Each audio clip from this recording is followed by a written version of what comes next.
American history redirects here. For the history of the continents, see History of the Americas.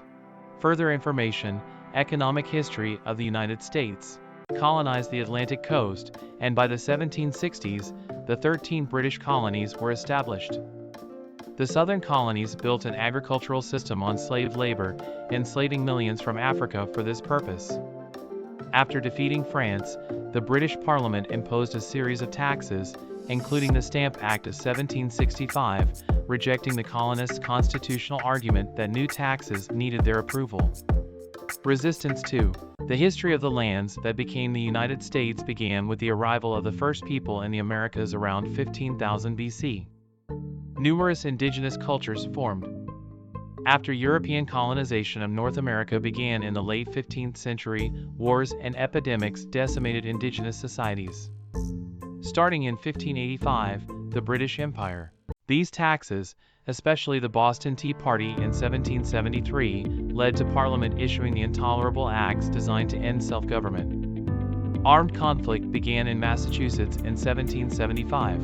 In 1776, in Philadelphia, the Second Continental Congress declared the independence of the colonies as the United States of America. Led by General George Washington, it won the Revolutionary War in 1783. The Treaty of Paris established the borders of the new sovereign state. The Articles of Confederation, while establishing a central government, was ineffectual at providing stability. A convention wrote a new constitution that was adopted in 1789, and a Bill of Rights was added in 1791 to guarantee inalienable rights.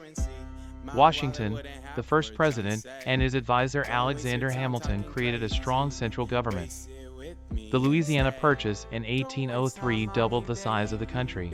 Encouraged by available, inexpensive land and the notion of manifest destiny, the country expanded to the Pacific coast. After 1830, Indian tribes were forcibly removed to the west. The resulting expansion of slavery was increasingly controversial and fueled political and constitutional battles which were resolved by compromises. Slavery was abolished in all states north of the Mason-Dixon line by 1804, but it continued in southern states to support their agricultural economy.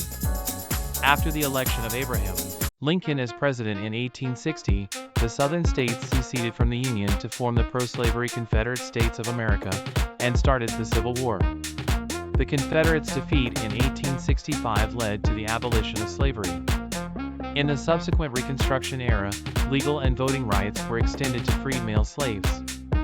The national government emerged much stronger and gained explicit duty to protect individual rights. White Southern Democrats regained their political power in the South in 1877, often using paramilitary suppression of voting and Jim Crow laws to maintain white supremacy, as well as new state constitutions that legalized racial discrimination and prevented most African Americans from participating in public life.